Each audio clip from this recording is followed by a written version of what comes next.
So good morning, everyone. We are at 10 o'clock in Dallas time. We are going to go ahead and get started. I know that there are still people joining, but we'll go ahead. We have a packed conversation for today, and we're really excited to talk to you guys about it. So first of all, just good morning or afternoon, depending on where you're calling in from. We have all time zones on the phone. My name is Samantha Flores, and I'm the director of HUGO, which is Corgan's Research and Innovations team. And today we're welcoming you to the third discussion in a four-part webinar series that covers topics over our newest publication called Design Informed by the Pandemic. And this particular publication focuses really on two main things: how human behaviors are shifting right now in this unprecedented time, and then also which emerging technologies are supporting those changes to help us create long-term value in our built environment. And this publication, it really highlights those changes that we're seeing across industries and across all of our market sectors as well. And so it's really been a collaboration between HUGO, our architects and interior designers at Corgan, throughout all of our offices, all different industries. We even had a few outside contributors help us, such as a certified industrial hygienist and PhD students from the medical field, IEQ consultants, mechanical engineers, structural engineers. We had a lot of different contributors help us put together this information so that it's well informed and helpful for all of you that are listening. And it's really important during this time for all of us to kind of come together and share what we're learning so that we can understand the value of the behaviors that we're building at this time. And hopefully you've been able to join some of our previous webinars.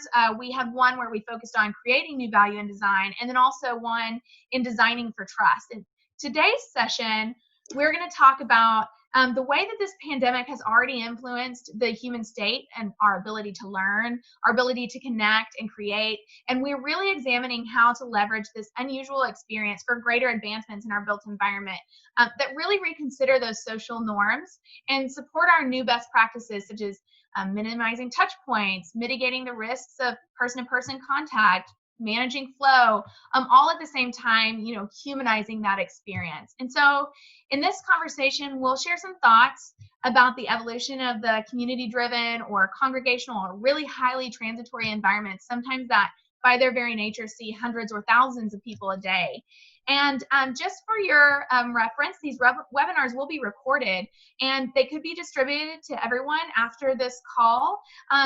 And most likely tomorrow. And you can also share these with your colleagues that weren't able to attend as well. So now, getting into this talk, I'd love to introduce you to our very well-informed panels. They're such visionary contributors to this conversation, and I would really like for them to start introducing themselves. So we're going to start with Bob today. Hello, everyone. I'm Bob Erickson, Vice President and Education Market Sector Leader in our Phoenix office. I love creating great student learning environments, and which will be improved by being cleaner and healthier. Awesome. Good morning. Yeah. Thank you. My name is Jonathan Massey. I'm the co-aviation sector leader for Corgan. I have 27 years experience with terminal design all over the world. And one of my focuses is the passenger journey and the passenger experience, and how that is evolving and can be enhanced by emerging technologies and new design tools and resources. Awesome. Well, good morning, everyone. I'm Luke Bromer.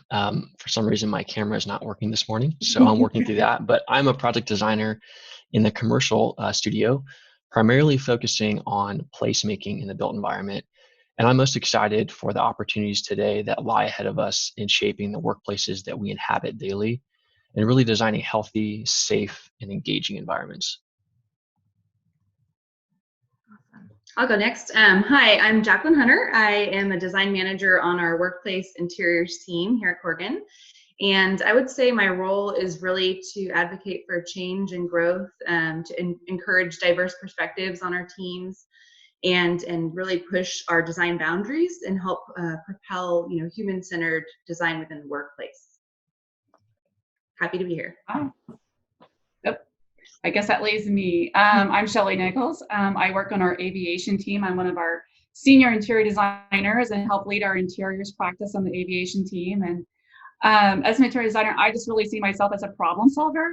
and, always engaged in looking for ways to solve problems and look at them more as opportunities instead of problems. So looking forward to the conversation today. Right. Yes, I think these are incredible panelists. Like I said before, they are experts in their own fields. And, the first thing that we really want to talk to about today is, we're all really ready to get back into our public spaces. And currently we're seeing so many different cities either lower their restrictions or they've implemented phased openings. And we're simultaneously experiencing, a rush to travel for the past holidays and for summer. And we're also seeing, widespread protests across the nation that are drawing these massive crowds at really high volumes. And right now we're still in that pre-vaccine time. And it's still a time for us to be vigilant about the health and safety of the built environment. And so while we're, designers of that built environment, there are some things that we can control, but we can't always control the health habits and actions of each individual. And this is really evident in schools and educational facilities design. And, schools have mostly mentioned that they want to start the year earlier for next year to kind of recoup some of that lost time. But in places like Dallas, LA, Phoenix, and a couple of others, we've seen a surge in cases due to the combination of reopening and well-attended protests and such. And so, Bob, I'm really interested, how likely is it that we open schools in the fall, and what might that look like? Samantha, I know every school district's number one concern is student safety. It's not opening schools early. They're all working diligently to identify how they can quickly incorporate the most important safety measures known to date, and that's social distancing and it's cleanliness on a personal and environmental level. Once they accomplish that easy task, then they've got to convince their community that their schools are clean and safe environments. When we look to social distancing, in order to reinforce that idea, it's going to require smaller class sizes. Somewhere between 12 to 16 students in an average classroom will stay together with their teacher all day long to minimize exposure. But these small cohort classrooms are about half the size of a normal class. That translates to about only 1/2 of your current population having a seat. So where does the other 50% go? Through Corgan's unscripted design tools, we have been able to help our clients look at other auxiliary spaces and throughout the school as possible classroom locations, like cafetoriums, cafeterias, libraries, gymnasiums, even performance halls. Converting these spaces will help increase their capacity. The real difficulty here is how do they determine what that is, how do they implement it, and then how do they pay for these temporary and then permanent modifications on down the road, and the ongoing clean safety measures that they'll need to be done at every school throughout the district on a continual basis throughout the entire school year. To help assist schools through all these decisions and things that they need to do, Corgan has created a new educational environment design standards or needs document. And it helps clients determine what their physical and behavioral modifications will be required for any school to reopen. This needs document has 3 responses. It's got the immediate, what needs to be done between now and this August, the new school year. And the intermediate, what happens over the next 12 to 24 months in more of a permanent basis, what can be implemented in all the existing schools that are out there. And then the long term, 24 months and beyond, identifying information that will shape what our future schools will actually look like. This needs document, we provide topics, we provide ideas that can be done in 4 separate categories: planning and design, administrative, and facility site maintenance and technology. And these are all living documents. They're updated continually as new design protocols come forward and evolve. Yeah, having listened in on some of your conversations about the needs document and worked with you a little bit on that, it's really interesting some of the things that you're pulling together, especially for, not just temporary measures, but measures that'll move us into future design that are more permanent. And I know that, we also have an Airports Adapt initiative that we've been doing over the past several months as well. And so, Jonathan, I'm interested, what are some methods that you may be seeing implemented in aviation design as a way to reduce congestion, crowding on permanent or temporary basis? Well, it's an interesting question. Airport terminals are intrinsically transient spaces, right? They're not a place you go to do something and then go home. They're something you transit through. So metering the congestion level and controlling the volumes in terminals is a big issue. We have been looking, as part of our Airports Adapt initiative, about several different ways to go about that. But two of them involve technology. One involves kind of physical planning and a different way of designing. The technology solutions revolve around controlling how people show up to the airport. Today, you're just told to show up 2 to 3 hours before. So that leads to really varying crowd levels in the check-in hall and in the ticketing queue. And we believe there's better ways to manage that with technology, which I know we'll also talk about later. Another is what we call dwell anywhere, dwell everywhere, which is the idea of using technology to decentralize and decongest and disperse people. So instead of people having to hang out in the hold lounge waiting for their plane, they have an app that tells them, look, you've got 45 minutes. Here's 6 things of interest to you that you can go do and explore. And it lets people dwell, so that reduces that crowding. The third really is around how we design. Since 9/11, we've centralized a lot of functions in airports. Big security checkpoints in one spot, screening areas in one spot. And that was for staffing and cost reasons, but they obviously, everybody that goes through that airport goes through those same spots and touch the same thing. So we're thinking about how can we disperse that and put more processing areas that are more dispersed, so you can control the volumes of people that actually interact with each other and lower the percentages of people that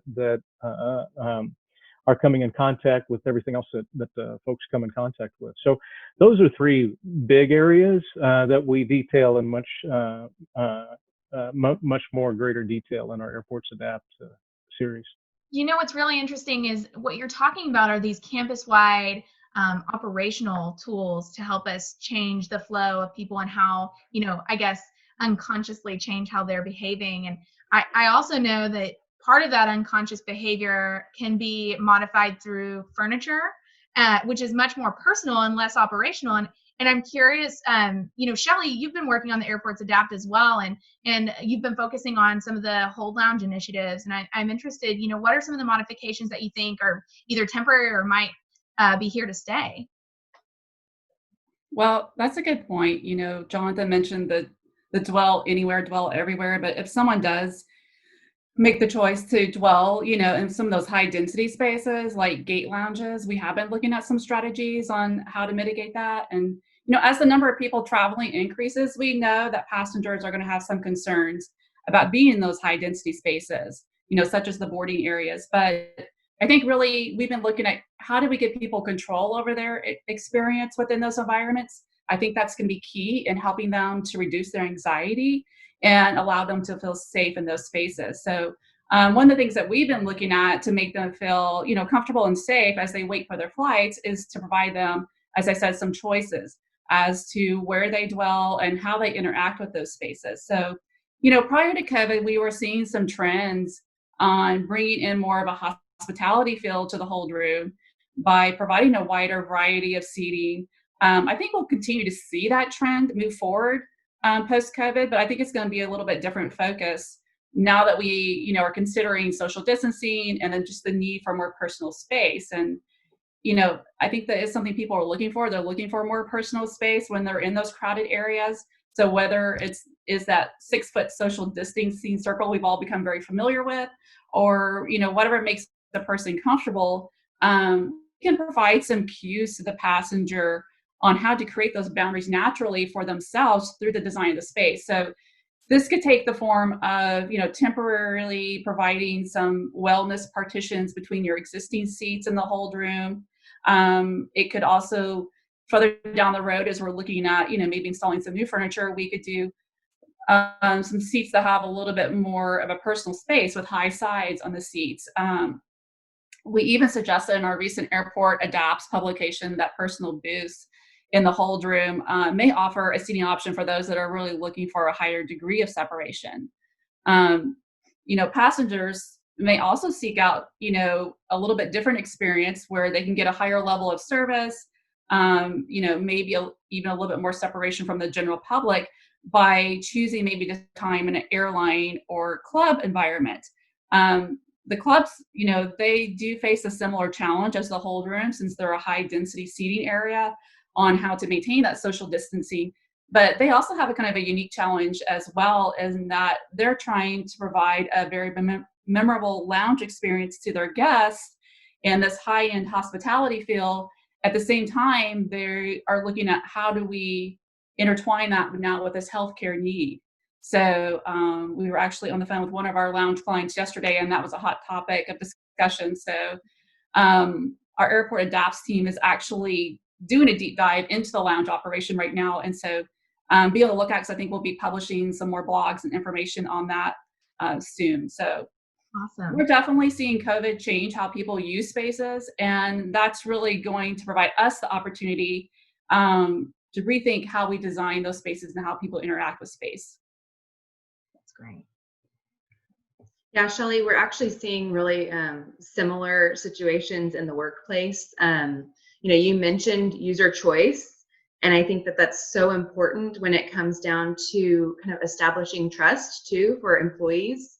It's already been a growing trend, but COVID is really is acting as a catalyst to expedite this mindset.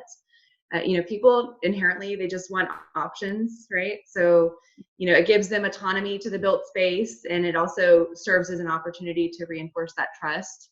And also, I just want to add, we're doing a current study as well for design standard modules, such as workstation footprints, just like you guys are doing in aviation. We're looking at kind of the office setting and conference room sizes, and kind of reassessing how we can shift these settings to add more variety of seating and surface styles that support this user choice, as well as kind of helping to develop this sense of security and safety within the space.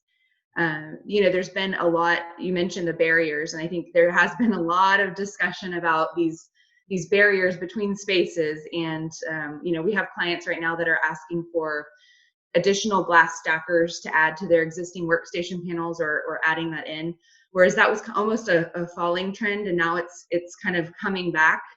And it's interesting because it doesn't necessarily provide this safety net to exposure, but it does create this idea and this perception that the space is safe. So I think it is interesting to look at it through that lens as well, from an employer standpoint, is just the perception of the space. It's allowed us to evaluate our design solutions in general, and just really understand how we're working and how we foresee the future of work evolving too. That's really interesting. And when we were talking with Jonathan and Shelley, we hit on both operational and campus wide, and then down to the personal level. And hearing that some of the same things are happening on the personal level in the workplace, it's just really interesting. And so I know that we have a lot of clients that are interested in how to bring their workforce back into the office. So these solutions that you guys have been working through over the past few months are just so extremely important. But something that our clients are also asking is, what do I do with my real estate? I have all of this real estate, and everyone's working from home right now. And I know that we've been looking into that question too. And so Luke, I'd love to hear your thoughts on how the workplace may evolve. Thanks, Sam. Yeah, that is a really pressing question that we have to consider. And honestly, there really is no silver bullet, but solutions need to be tailored to each situation and market. So a key ingredient that Corgan is focusing on is maximizing the value in the space that companies do occupy. And if employers are trying to diversify the space, we've been considering a multi-hub approach where they would provide localized company space for employees to engage with close to their surroundings. And this is kind of like a neighborhood office design, which would fit in kind of a larger narrative of city planning with concepts like the 20-minute city, which is an approach where residents can safely access the daily use services and needs within a certain radius without heavy reliance on public transit, which is another really high touch point. So we must consider how the office merges with the larger kind of sense of space, which we are creating in our cities. And these models really decentralize people and assist in congestion and crowd control management. We've also been analyzing the benefits the office does provide and this new psychology that employees bring to the workplace after a work from home experience. So considering privacy, comfort, and the immediate outdoor connections that we see at home, and translating that to the workspace for a diversity of space that enhances the interaction opportunity and collaboration, as well as providing an overall sense of belonging and professionalism that Jacqueline was mentioning earlier. In all this, we really think that user control is paramount, that lends to the employee perception and safety, and really builds on a sense of ownership of space, which is really going to be key. And additionally, the integration of amenities into the workplace will translate differently. So you think about how you evaluate each of your workspaces, and these spaces are getting paired alongside, or at least we see them getting paired alongside adjacent circulation corridors and emphasizing the access to the outdoors in order to enhance both the means of access and of the space.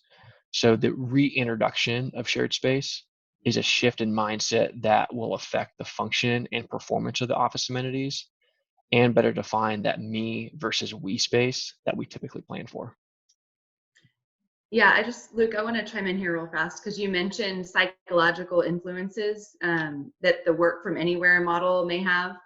And it reminded me, we've recently teamed up with the Brain Performance Institute pre-COVID and worked together to design this, what we called a smart space experience, which essentially was an activity that was geared to educating users on how their brains function in different work environments.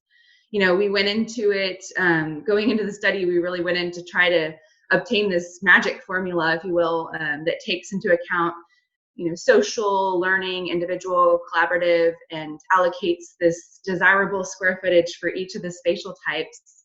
However, instead, we ended up finding that everybody, people work very differently, and variables such as generation and gender, tenure, leadership position, especially job type, they don't necessarily influence or determine who works well in the office or virtually. Ultimately, we are just very complicated human creatures, and we all react to space very differently. So that said, the work from anywhere model may be the answer for some. However, others may need that office setting to really thrive. And Luke, you also mentioned that there's no such thing as one size fits all, and I totally agree with you there. From a workplace perspective, we no longer exercise this idea of square foot per person. That formula has definitely evolved into a very complex combination of both quantitative and qualitative programming data that is very different despite the company or the market sector. So I think right now we're just all waiting for somebody to develop an algorithm that can quantify empathy or something. I don't know. Luke, you may be able to shed some more light on the technological developments you guys are seeing. Yeah, Jacqueline, that's a really great place for, especially like you're talking about with the data, is for overlaying those latest technologies that we see emerging in order for us to assist in learning how we inhabit these spaces and determine the response or changes that may need to occur going forward. So all companies are going to have to change in some capacity, and we want to maximize the benefits that will help them succeed. Another part of crowd control is pairing that technological practice that we've used during work from home with the standard office to create that new hybrid work environment. And this space combines both in-person and virtual interactions for a more seamless integration in the back to the office schedule, providing that this connectivity between employees is really vital in the interim. Look, regarding schools and businesses, how all companies alter their operational model regarding office attendance versus work from home is going to have a real direct impact on school capacities and curriculum rubrics. Because of the flexible home office work arrangements with current and forthcoming technology advancements, schools will likely provide a hybrid learning model, like an educational menu that provides different attendance opportunities available that fits the needs and the desires of each family, each situation, and each individual. For example, you might be traveling with your family and you have the opportunity to share an adventurous experience with your classmates through virtual reality. If remote learning of this type is going to be part of the rubrics of learning, then the boundaries of hands-on education are endless.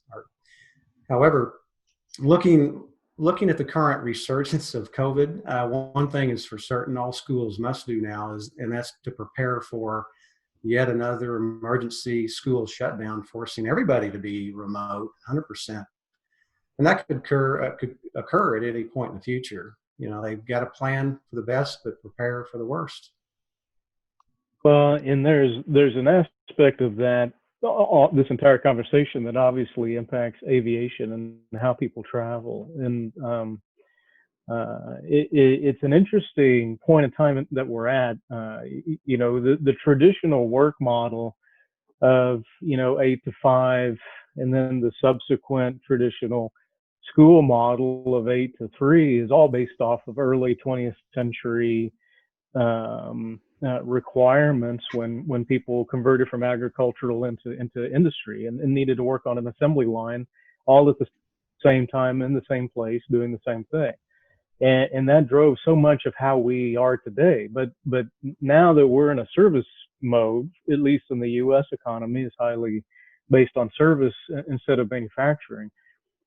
And with the technology we have, there's really no reason for that, right? I mean, it's just the way we've been. We all go to work at 8 and leave at 5, and drop off our kids on the way and pick them up later, and that's just how we've lived, right? But I think we have opportunity based on how we've been forced to change how we live and how we work to understand what those new potentials are, as you've all been saying. And then in terms of aviation, that would mean that instead of having just business travel and leisure travel, that it's something different, that there's a blending of those two things. And that if you can, take your family on a vacation or go somewhere for a while, an extended stay, and do some work in between or while you're there. And it just kind of becomes an integrated activity rather than kind of the regimented approach that we've done up to this point. That could completely change airport environments and as well as all the other things that we've been talking about. So to me, it's a really, really interesting time to see how these shifts can affect all these things and how we work and live. I think that's really great, Jonathan, and I think that it's really interesting, the comparison that you made between how things are changing in the office environment, how that's going to change the traveler experience, the business traveler. And we do have one question I'd love to throw in here for both you and Jacqueline to kind of think about is, how much of a cultural effect do you think these part virtual, part physical interactions have for companies? And Jacqueline and maybe even Luke, I'm interested because what we're seeing is this, what Jonathan's mentioning, this extension of the ability to travel and get more experiences and then bring those back. I've talked to a couple of people who are visiting family and they're able to work, and so I'm seeing completely different environments in the background. But again, how much of a cultural effect do you think these part virtual, part physical interactions will have for companies? I mean, I guess I could chime in here. I think that, just my personal opinion, I think that there's going to be it's just a very blurry line that we have entered. We're in this gray transitional area right now where you are getting a little bit more insight into people's personal lives, like you mentioned, Sam, just through seeing their settings at home or wherever it may be, or at our Corgan office. But you know, then having that human contact is also kind of stripped away, that physical contact. And so I think there's going to need to be a blend, and that's just my personal opinion. And I don't know if that ends up being how companies will structure it in the future. If it ends up being, okay, you know, you're working remotely and then you meet up every month and kind of have that personal connection, because there is something to say about human and face-to-face interaction that we just can't strip away. It's like our social mindset, right? I mean, you can be productive and do the job you need to do remotely, but ultimately I think people are going to be really thriving and craving that human connection. Agreed. And you know, I think something that Jonathan kind of alluded to is that you know, this part virtual, part physical environment is a way to manage flow. It's a way to manage that capacity and manage who's in the office, who's traveling for work, etc. And there are a lot of different things that we've been looking at for managing flow of people, because it's really important to help everybody maintain those different capacities in order to maintain that social distance, and also maintain the health and safety of our environments. And you know, Bob, I'm curious, as far as managing flow, what recommendations are we seeing in schools that may be following to manage to that close interaction? You know, Sam, managing the flow of young students in an organized manner can be a tall order. Schools are looking at managing the amount of students arriving, and it's not flow. I guess they're managing flow by controlling the amount of students that arrive and depart at some times. They're looking at different strategies like staggering student arrivals and departures in the morning or afternoon shifts, or alternating arrival days by grade level, among other strategies. They're also looking at ways to managing incoming students and staff to expedite their clear check processing. We're looking into technologies that are going to allow students to log in to their school website at home before leaving with a standard set of procedures and protocols, questions that will allow them to be pre-cleared before they even leave home and enter on the campus. That alone will allow the pre-cleared students to enter through a separate entry, and will greatly reduce and improve the daily crowd control processing, which I think that they're all weary of right now. We're also looking at school clients, or helping our school clients determine how their occupants can navigate through the buildings, and what ideas we have to help them alter large spaces where students tend to congregate. We're showing our clients how this is accomplished on a temporary basis right now before August, and then also some design ideas that can be permanently implemented in the future. Another challenge is the need for upgrading nursing areas to provide separate entrances for sick and well occupants, and with the ability to isolate the sick patients. Our education team, in conjunction with our healthcare team, we're helping schools plan for this on a temporary basis now, and then helping them with design considerations to incorporate into any new schools and renovations within the next year. Now, this is a prime example of how Corgan's different market sectors are sharing and merging, and all of our expertise in ways that we would never thought would be necessary today, but now it's really benefiting our clients greatly. That's really interesting, talking about the cross-market collaboration. I know several years ago we had several conversations around how the airport industry could influence education industry as far as security and some of those seamless securities that we're looking at with biometrics and other types of technologies. And I know that those are really great for also managing the flow of people as well. I'm interested. We may be able to see those kind of popping up in schools. But I'm equally interested, Jonathan, with the introduction of different technologies. Do we see that there's a potential to even completely reduce queuing or reduce touch points in several areas of the airport?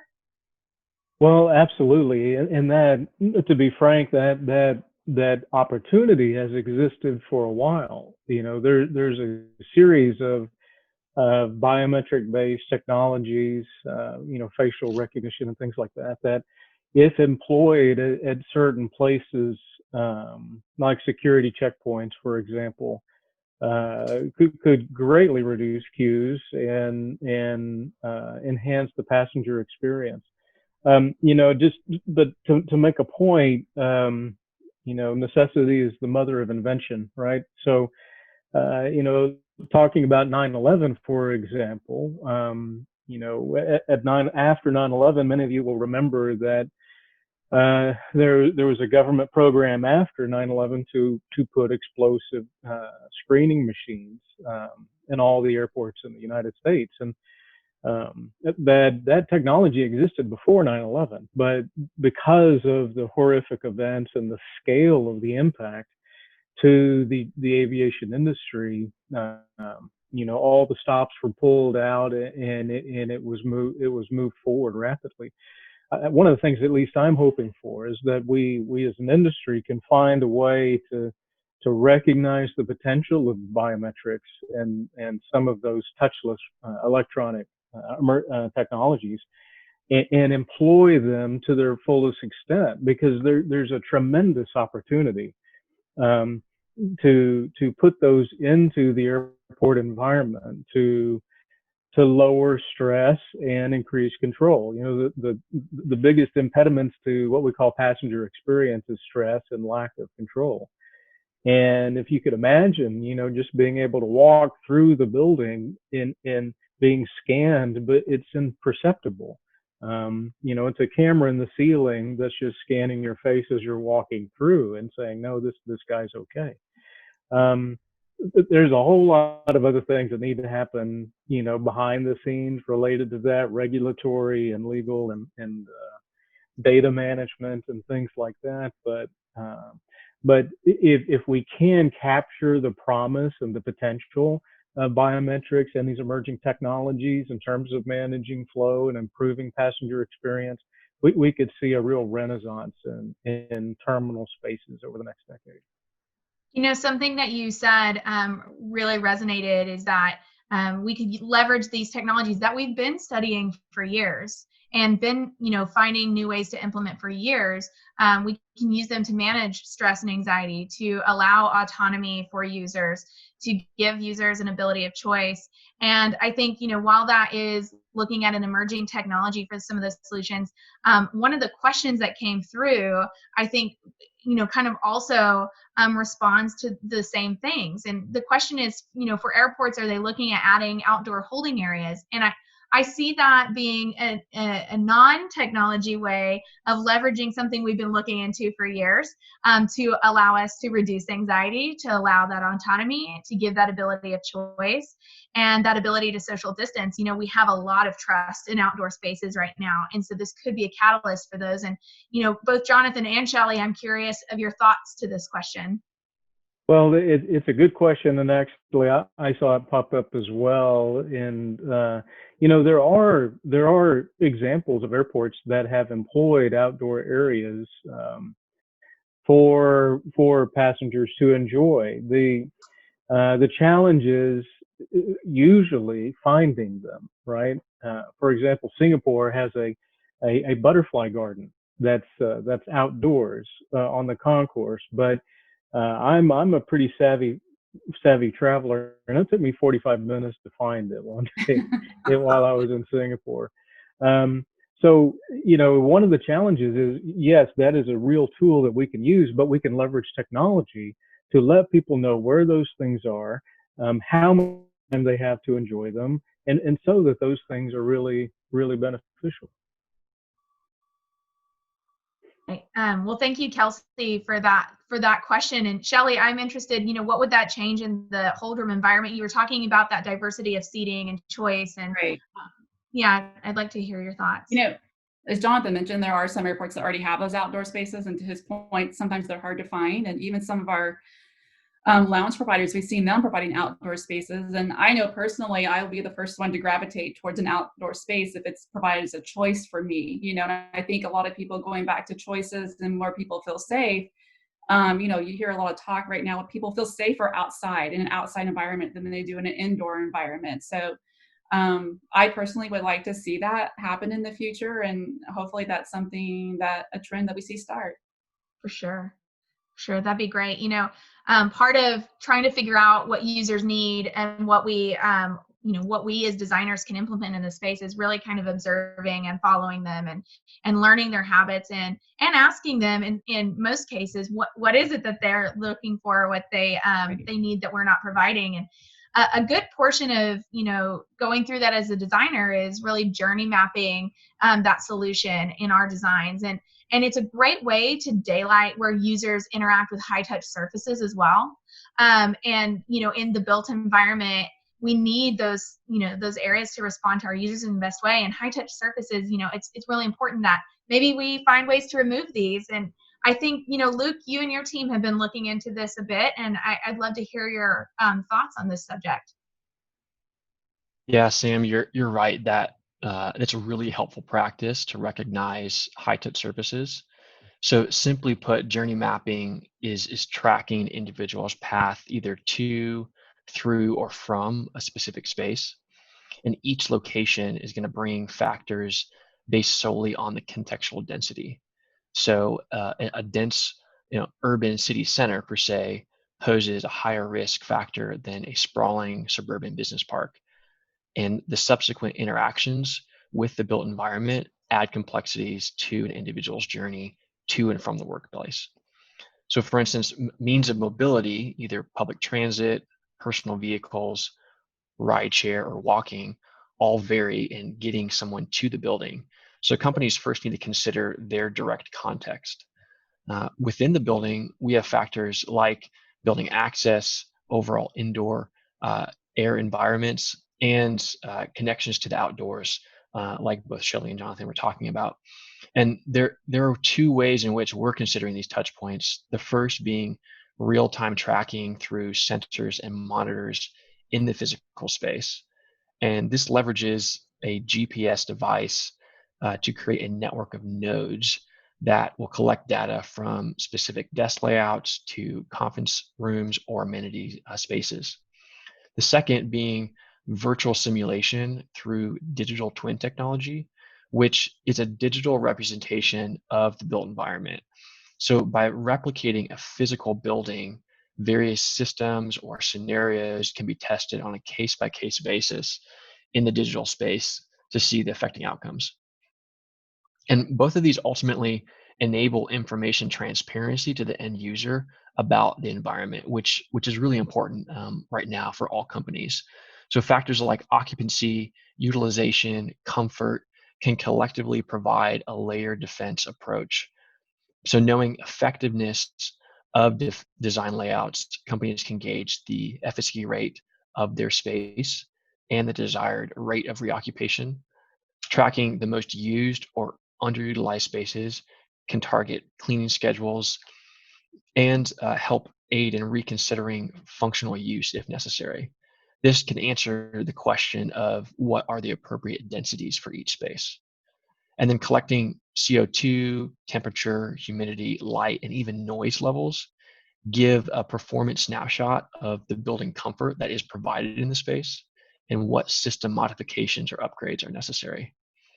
Within the office building core specifically, like vertical circulation, stairs and elevators, those are really high volume points of congestion, especially in high-rise scenarios.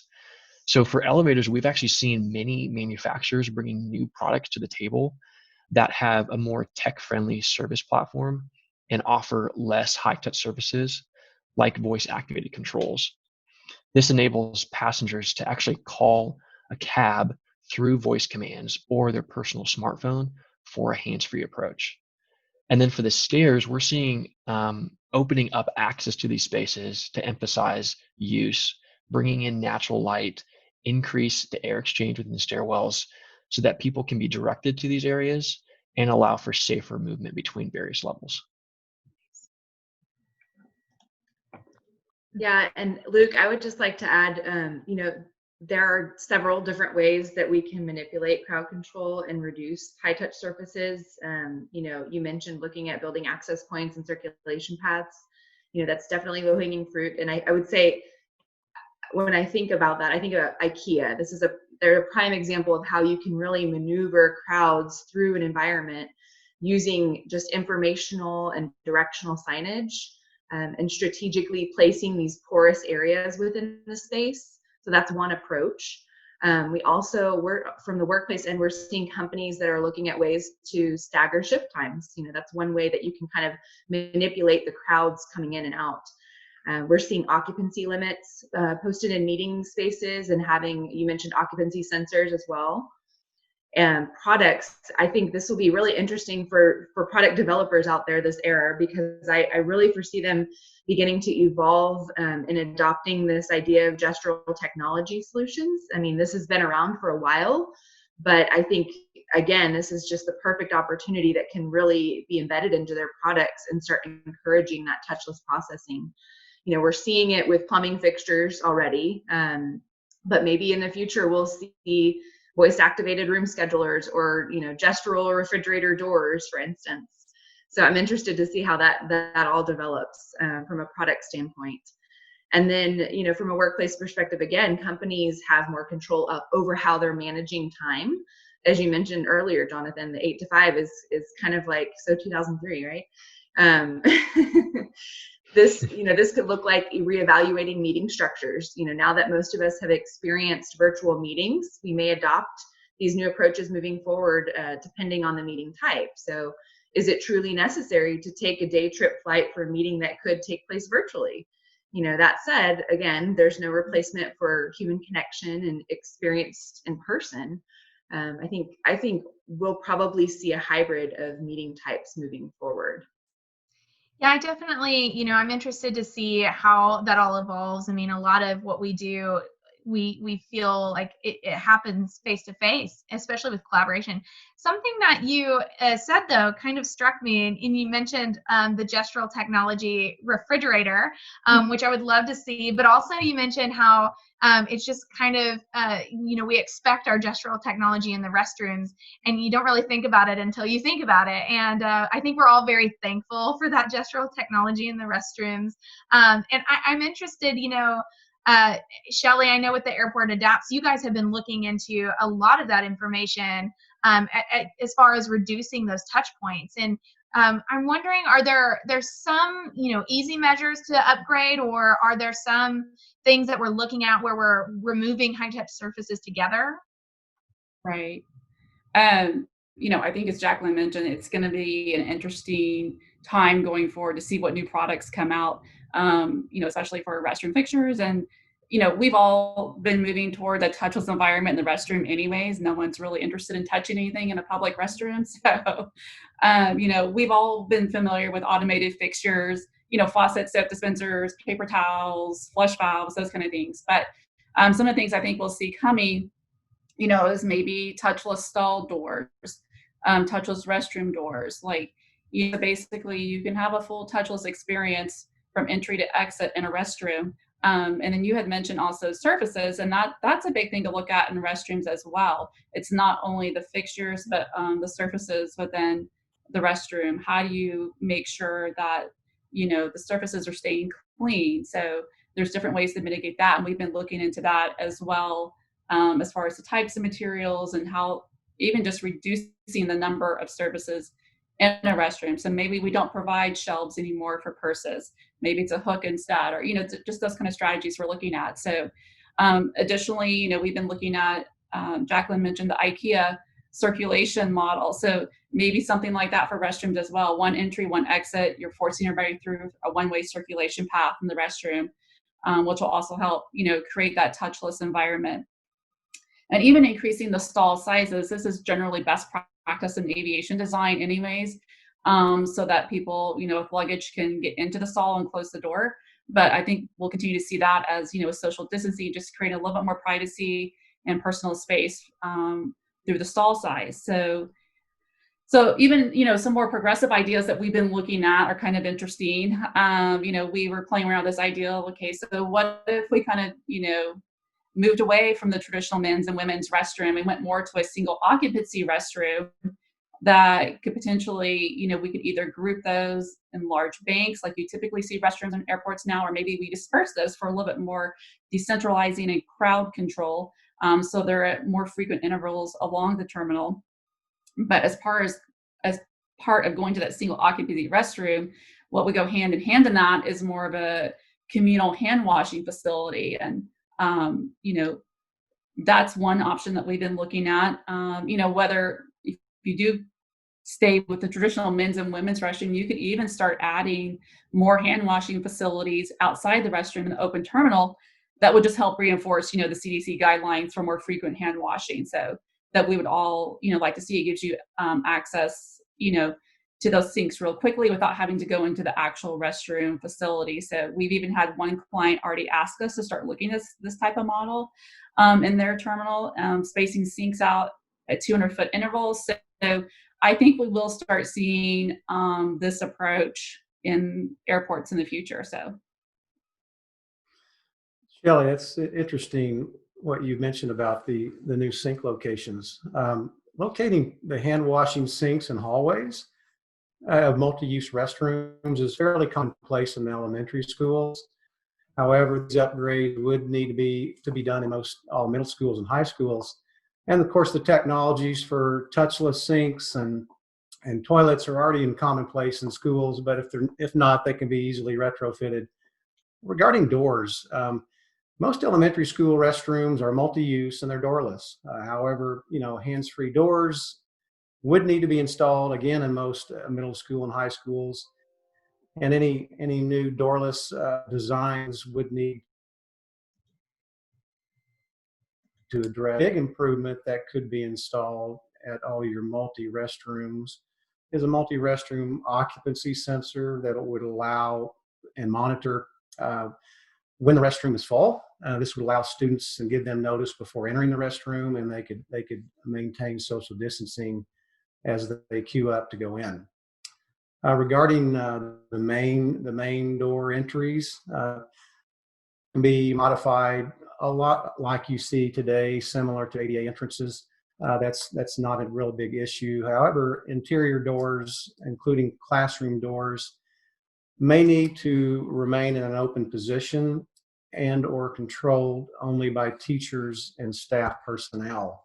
This alone is just a behavioral modification that will teach students not to even try to open the door. They'll simply knock with their fist or foot or elbow or have some sort of a procedure to say, hey, I'm at the door, let me in.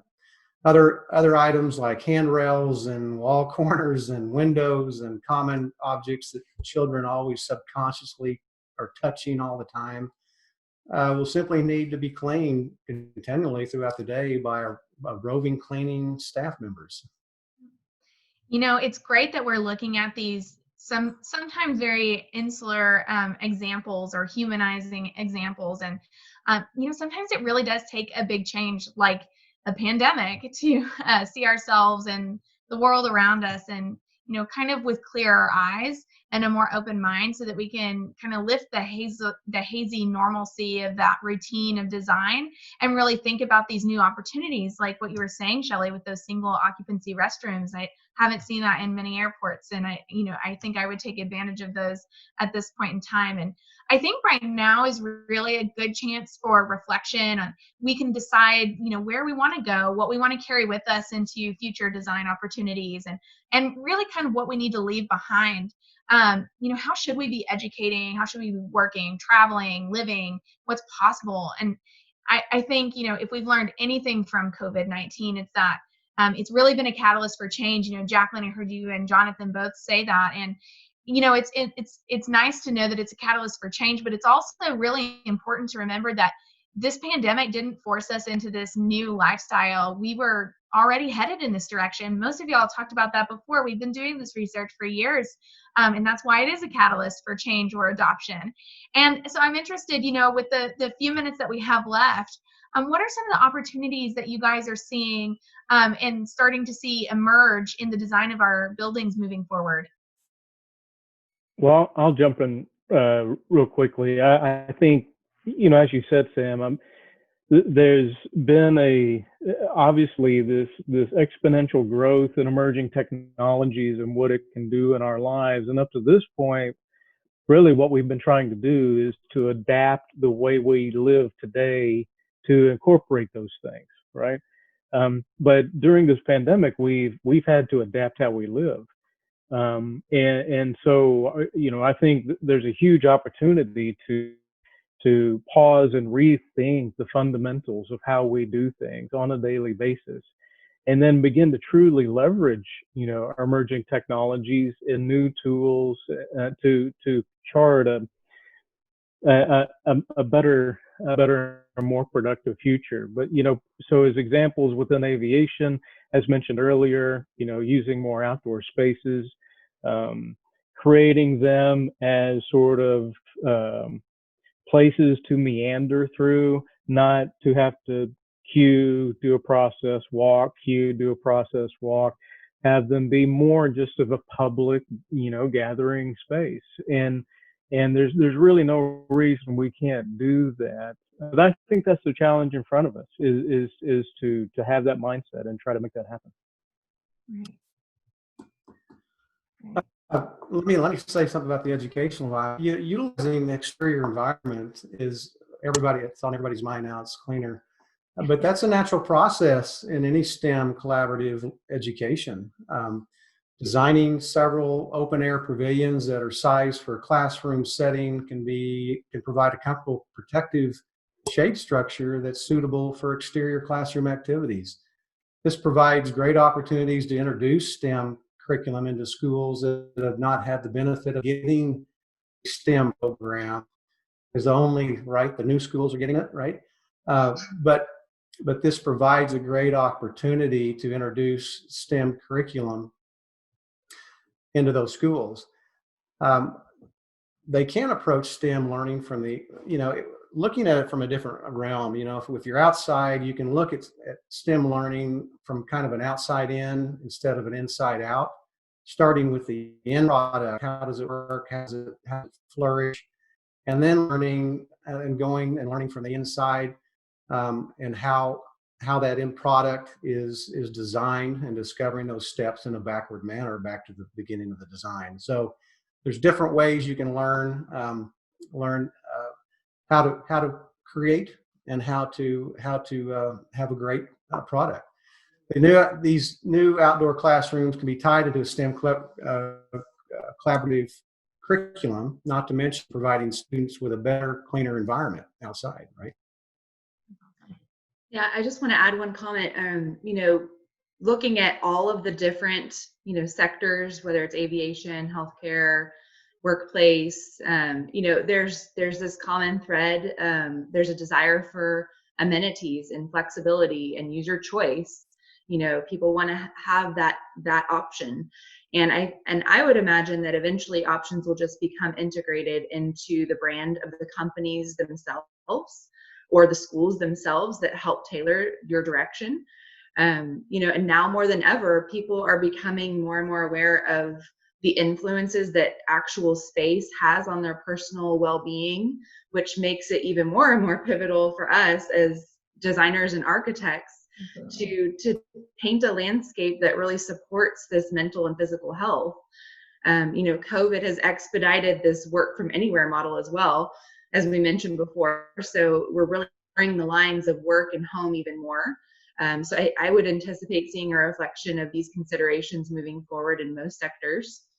And then Jonathan, I really loved what you said about, this time that we're in. It poses such a great opportunity for us to just take a moment and pause and reevaluate these societal templates that we've created and we've used in the past to develop, a new approach that supports, I think, the growth of our future. That's an incredible way to end this session, you guys. Thank you so much for joining us. We're right at 11. I hope that you found some of this information helpful, and we're always here to talk through some of the topics. If you have more questions, please feel free to reach out to us. If you're interested in learning more about our solutions or any of the documents that we may have mentioned, we would love to have some conversations with you.